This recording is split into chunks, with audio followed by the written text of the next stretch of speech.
Hello, everyone. Welcome once again to Bright Hill Podcast, a podcast where we'll talk about legal affairs, policy, international policy around the world. We just deep dive into it and break it down in the most simple form, for you guys, right? You guys should do one thing for me right now. If you're an active listener, you need to subscribe on our YouTube, right? I mean, that's the only way we can know if you are getting a feedback, and also do well to comment. Leave a comment below. Things that we can do better, things we would need to change, your opinion on some matters we discuss here. Also, you can listen to us on Spotify. You can also rate us on, Spotify too, right? So let's just go straight into the topic. So today we'll be talking about something happening around the world today. Um, well, I think in January 3rd this year, there was the arrest of a world leader, a leader of another country by another country. It's not the first time, or should I say,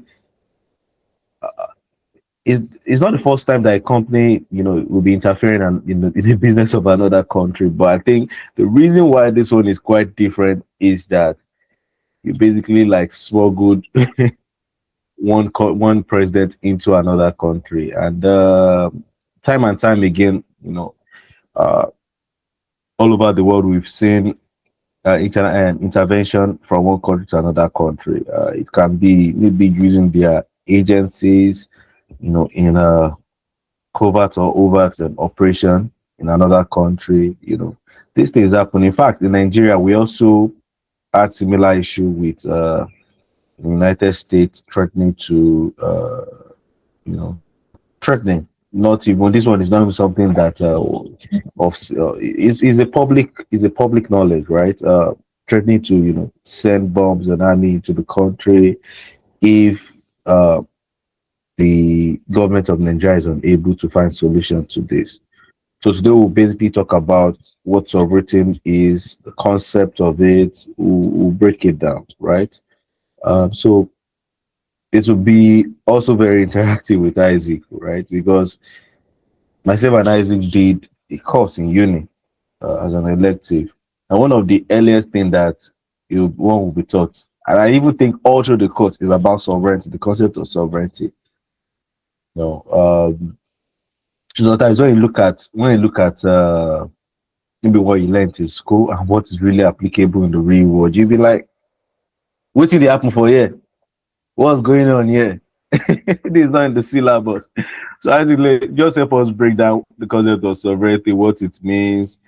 I mean, in simple terms, I know there's the jurisprudence aspect. I don't think we should just go into that. Just break it down in the simplest form. Thank you very much. Yeah.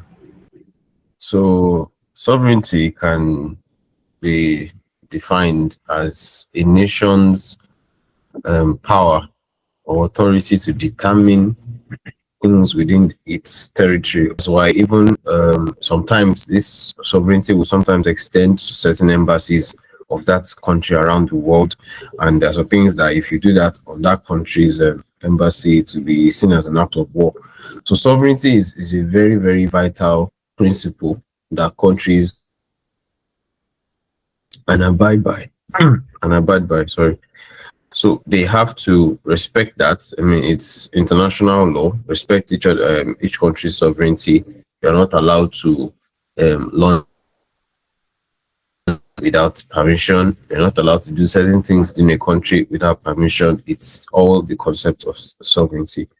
And that's just basically the simplest form is a country's or a state's ability to control and call the shots within its territory. That's just sovereignty in a nutshell. All right, thank you. So yes, it's right. When I opened the episode up, I gave like situations where, or let me say that I explained that this is not the first time that this thing is actually happening. In fact, there have been various instances in time past, right? I'll give you examples, right? Panama 1989, removal of the then president, Iraq in 2003. This one is, more of the common one, the Saddam Hussein incident, uh, incidents, that happened. We don't want to, because of time, we don't want to like go deep into breaking each of these things down, right? The Libya 2011 NATO invention, um, Grenada 1983, Afghanistan. In fact, Afghanistan is actually even experienced the longest one. Intervention of the Taliban. You know, even empowering the Taliban, which in turn actually led to the bombing of 9/11. Yeah, that was even another conversation entirely. Syria 2014 to present. Even the Latin American Cold War. Chile in 73, Guatemala in 54, Nicaragua in 1980. Guatemala one is quite interesting because it was even CIA backed, right? I got to know about this particular one when I was watching a documentary on the Vietnam War, right? And even Vietnam too, right? So these things have been recurring. Like, I don't know. I think I'm even recommending that this thing should be scrapped off the syllabus. But when you check the UN Charter, there are various, you know, parts of this charter that touch on sovereignty. Uh, when you check on Article 2, someone,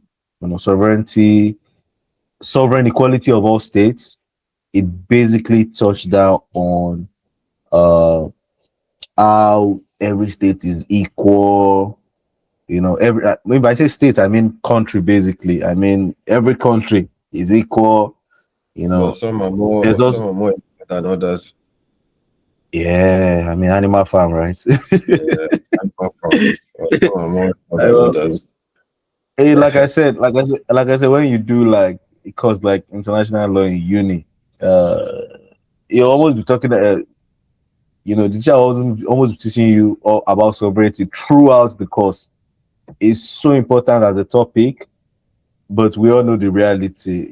Also Article 2, Sub 4, talks about prohibition or use of force, prohibition of the use of force, and also non-intervention of domestic affairs. So these things, right? All these, the laws are there, the principles are there, right? So here's my question, Isaac, right? What did Venezuela really do to, or what really happened, for all this to even start? What was the genesis of all this problem, right? So just touch base on that. Well, the justification, according to Trump, I think are twofold: narco terrorism and their oil. I think there was a time when the nationalized their oil industry, which is basically what the opposite of what Nigeria did by making NNPC a private company instead of a government owned. So they made their whole industry owned by exploitation and everything owned by a state owned whatever. So the oil companies like ExxonMobil and the rest were there, but in order for them to operate, they gave them a mandatory that the new government-owned oil company has to have like 60% stake in their company, those companies, and those companies refused. So the whole government deciding to go in another direction of making oil production and exploration and all that state controlled kind of broke the agreement they had with Exxon and the rest, the American based oil companies, which they even went to arbitration. They had an arbitration proceedings on and they won. And the government only settled them halfway, I mean, like about $1 billion or so. So part of what Trump wants to do or he claims he wants to do is to reclaim all that lost opportunity as a result of that agreement for those companies, and that America has been sending aid and aid and aid and needs to reclaim its money back. I mean, it has always been a big, has always been big on that subject. We cannot just be giving you things for free and then you be sending. And yeah, another thing he said was that Venezuela keeps vomiting out immigrants to America who are basically poisoning the societies, releasing their criminals into America and all that, all that. And then narco terrorism, which is, I mean, which is a serious allegation to I mean to accuse a head of state of funding narcotics into the US. And it gave me a flashback of how the US saw Pablo Escobar that time. He was the biggest narco lord in the world. He was the biggest narco terrorist because he started to do things that would equate to terrorism. He blew down a passenger plane. He did a lot of atrocities. And then when you're putting Marido in the same category, Pablo Escobar, it raises a lot of flags in Washington, right? So his for justification for that, for kidnapping a sitting head of state and bringing him into the US, was that he's a narco terrorist and he owes the United States a lot of reparation. And I think that I don't know if I'm comfortable with that justification because it creates a precedent, right? It creates a precedent that, I mean, has the precedent even not been created? Or what do you think? Has the precedent of something like this not been created? They did something similar to Saddam Hussein, although that was justified by, okay, an attack. He also violated the sovereignty of another state, Kuwait, and the US had to step in to, not allow something like a World War III happen, because that was also how Hitler started by moving into Austria, and next in Austria, and then Poland and France. So they saw something like that happen and be like, okay, with the help of and probably the approval of the UN and everything, go and step in, intervene, and they did. So I wouldn't say the Venezuela incident is the first of its kind. Like you said, you've mentioned a lot of examples. You mentioned Iran, you mentioned Panama, uh, you mentioned a lot of other states, Vietnam and everything. So I think that this isn't the first of its kind. And we need to also examine how it has happened in the past before. So perhaps we'll do that in another episode and not just on this one. But for this, I would say it also creates a very bad precedent in the sense that if the US isn't just fine with a sitting president or head of state of a foreign country and it doesn't align with their interests, they are, how do I say it, they are uh, they are justified to remove that head of state. And I think it's quite wrong because it ignores every democratic process. It is every electoral process that some of these countries are built on. So I mean, it raises a lot of red flags. And when the UN Charter says all countries are equal, I mean, all countries are equal, but some are more equal than others. Especially if you have nuclear weapons, you are part of the big boys, right? So you're part of the big boys, and that is also one of the reasons why if any country tries to have nuclear weapons, they will step in and stop it.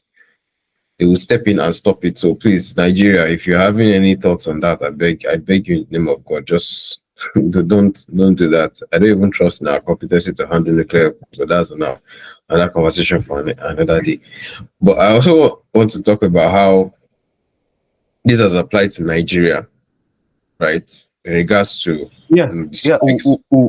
We'll touch base on that. All right. We'll touch base on that. I don't want us to um just jump some things, right? So you mentioned something earlier which is very, very compelling. One of the things you talked about was, sometimes they step in, maybe, especially maybe countries that are perceived to have, nuclear, warhead or something. I think that's a positive, if you put it. I mean, or maybe an exception of some of these things, because things like these have to be treated, with great importance. Nuclear warhead is something that they is used for diplomatic reasons, and not just any country can, just develop. They try and manage it. We all know that most of the, powerful nations in the world have, you know, hundreds, thousands of nuclear warheads, right? And yeah, is one of those, positive. So I'm going to touch based on something, right? Which would then lead us to the conversation about, what is really going on in Nigeria, or what our own take on it, right? So so Isaac, right? Do you think there could have been more better alternative, maybe economy or social policy that would have been devised to manage the issue that happened in Venezuela? Arresting the president of another nation is actually considered extreme. There was a statement released by, I think, the UN Human Rights Commission, condemning the action. We all know that statements like that, just for probably political reasons, nothing will really come out of it, right? But do you think there could have been, like, or you think it's also a thing of, like, his Trump character? He's really I somebody that mean, goes gongo on people. In yeah, I mean, fact, as a matter of fact, now I mean, he's even sending threats towards Greenland too. So another. So let's just break it down. it's not a Trump character, it's more of an American character. I think it's more of a powerful nation syndrome, right? You have the power, so why not just flex it? Because even before Trump was there, America did a lot of these things too. Even if it meant using the CIA to fund the removal of a head of state, or to fund wars within that state, or to just destabilize the economy just because they don't like this person. I mean, they did it with Gaddafi, they did it with Syria and the rest and all that. But if you look at it, all the statements about the condemnation of the action are just that statement, right? And that's where international law kind of gets watery, because yeah, we have the laws. We say that this is this, we say that this is that. But at the end of the day, when it boils down to it, is the strong eat the weak. We could have said, okay, perhaps sanctions might have worked on Venezuela. I mean, okay, if we say it, how are the sanctions working on Russia so far in deterring them from Ukraine? Are they effective?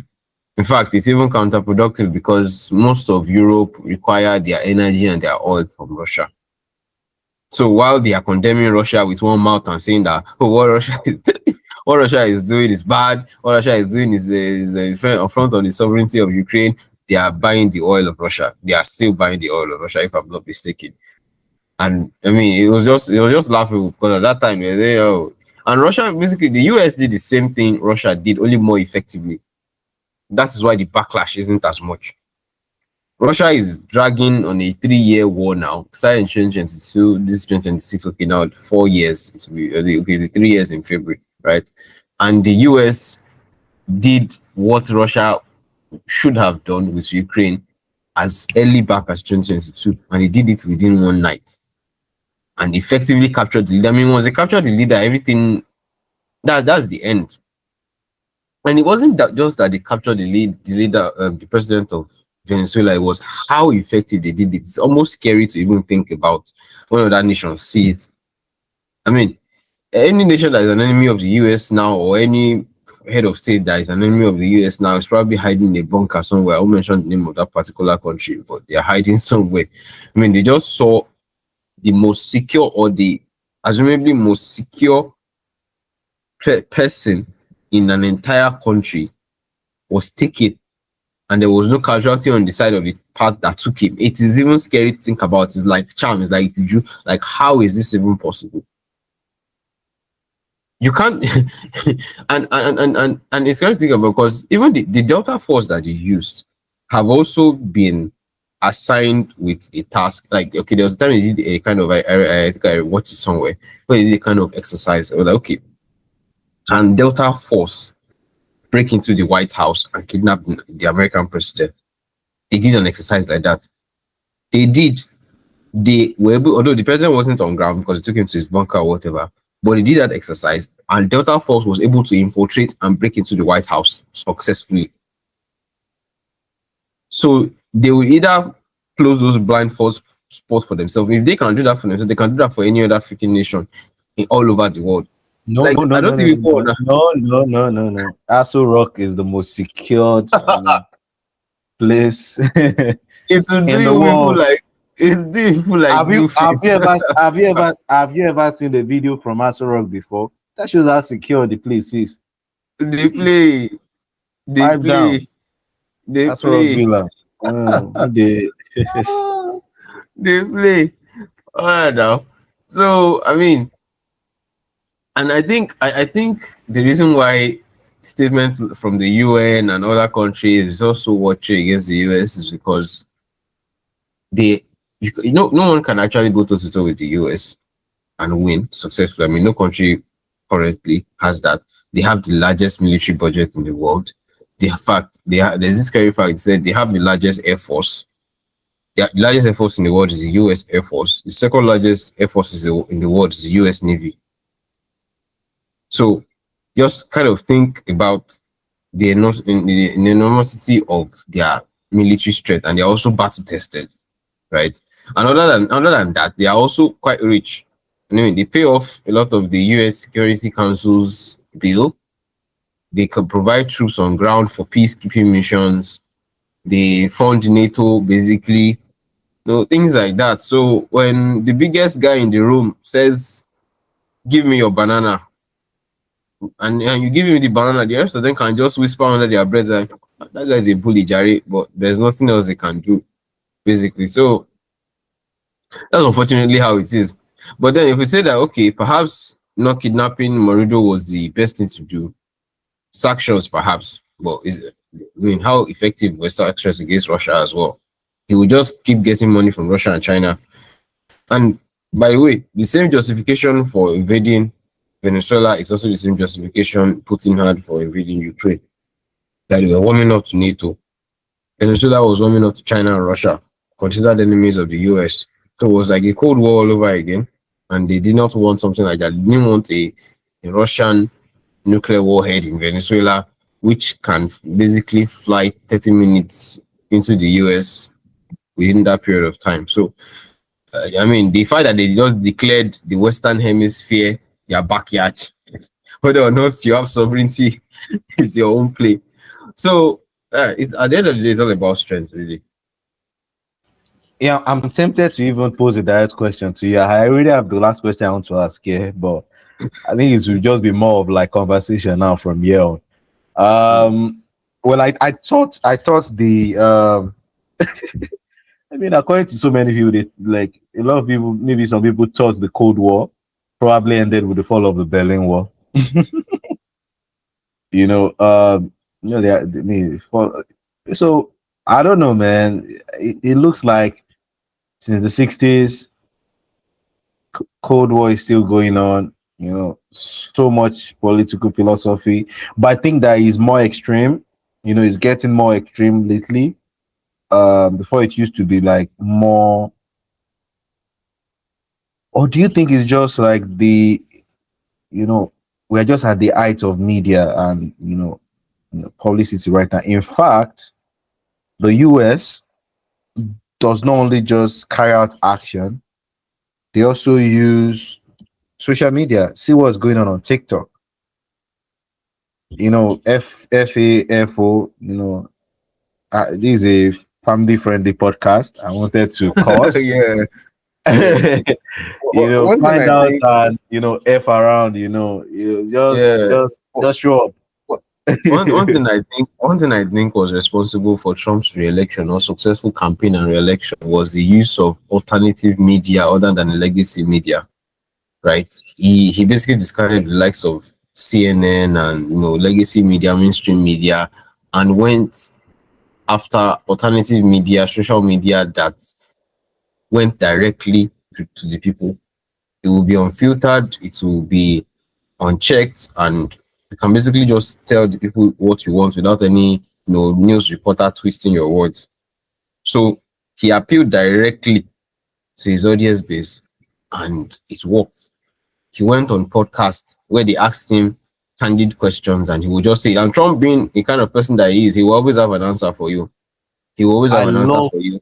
I love this episode on Joe Rogan. I love that episode, man. Right? I mean, he made himself candid, he made himself relatable, and that is what won his audience base over on like his opponent. Although we're not here to discuss, analytics of the 2024 elections, but he's still maintaining, he's still maintaining that, he's still maintaining that this thing, still maintaining that, and he's using these social medias for it. I mean, even on Twitter, you see the whole thing. Even on Twitter, you see the whole thing. And one thing I also want to point out that yes, we can condemn the acts of the US with regards to Venezuela. We can say that it was an abuse of power. We can say that it's an act of war. We can say that it's a lot of things. But the reception of it, even for the Venezuelan people, is positive. They are happy. They are rejoicing. They are like, finally, a dictator has been removed. We can finally breathe. They are thanking the US. So you can condemn them all they want, but if the people that they did it, that are directly affected, are rejoicing, then your condemnation really holds no water anymore. I mean, even look at Nigeria. But Nigeria approved the airstrikes that happened and on December 25th against the terrorists in the north and everything. We approved it. That's So we could, I mean, yeah. don't say we. Pipe Your down. government approved it. Your government approved Yeah, it. yeah. I mean, they said it in a statement, right? Yeah, It yeah. was yeah, You yeah. You approved have a it. very good point. You have a good point. I mean, you get choice. You approve them now. He approved it, and when that happened, we could see the reception of it. People were happy. People were like, finally, these guys are getting a taste of their own medicine. It scattered them around, and even after that, the military started recording some kind of victories. They said they had reclaimed Sambisa Forest. I mean, if there's anything, if that's true enough to go by, it's good news. Sambisa Forest has always been this kind of mystery that they couldn't unlock or they couldn't resolve, and it was just so, it was a big block, stumbling block on their way. And then the US sent their missile strikes. They hit, I heard they hit Kano too. I'm not so sure about that. I know it was well received by Nigerians, bro. So it's something to think about. If you're condemning that, if you are condemning from a first world country point of view, like a lot of people in the US and some of these countries are doing, and the people directly affected are saying, please, US, do whatever you want. In fact, you want to run the country, come around the country. I mean, isn't that democracy playing out? Really? And of course, it doesn't even lie on the mouth of someone like Russia to be condemning the acts of the US. It's basically the same thing. So hypocrisy is all over international politics. And the only enforcement is also a very big problem, because how do you enforce it against the biggest elephants in the room? Yeah. All right. Thank you very much for the breakdown. I did not even expect that this episode is going to take a bit long like this. But thank God that we've gotten to this point. To wrap it up, right? To wrap it up, because you kind of touched on Nigeria, about the intervention to Nigeria and stuff. I think it's not just about um people of Venezuela being happy about the whole situation, because as a matter of fact, I know about this Madura, politics and stuff. The guy has done so many messy things. Yeah. But the problem is just, this thing is going to create ripple effects. It's going to create situations where it can happen in another country that's experiencing stability, political stability. It's just going to be something that, when it happens to the next country, right? They won't stop. Um, so let's wrap it here. What are the learning points from all the, what do you think Nigeria should, because see, my own, whenever I talk about things here, right? The most important thing, we are Nigerians, even if we go to other parts, of the world, we're Nigerians. Whatever thing we talk about here, we need to pick learning points from this. When this incident happened, I know I tweeted something. I know I tweeted something on Twitter about uh, Nigeria picking up things from this. If we don't undo our situation domestically, another country will step in and take things out for us. We've outsourced everything. This Nigerian government has outsourced everything. We've outsourced our judicial system. Like the don't let me go straight into it, but as a matter of fact, most of the imprisonment of some of these politicians happen outside the country. In UK, most specifically, especially in UK, right? We outsource our government, we outsource everything. I even heard that now they are trying to privatize fire service. So what does the government really do, right? So if things are not handled domestically, another country will step in and handle things for us, and we've seen that happening. How will a strike happen overnight, and not even a press statement was released immediately? In fact, an other president of another country released a statement before any department in Nigeria. I've never seen anything like this in my life. I won't lie to you. And you give them, the small things that start big things. If these things are happening, nothing is stopping them from And entering this country and they'll kidnapping start the. dictating. Yeah, they will start dictating a lot of other things too. So, and of course, the oil too. The oil. Yeah, Oh yeah, we are not touching Venezuela on that oil reserve level, but of course, Nigeria probably has the biggest oil reserve in Africa, I right? even saw someone I who can't think of said. any. I even saw someone who said.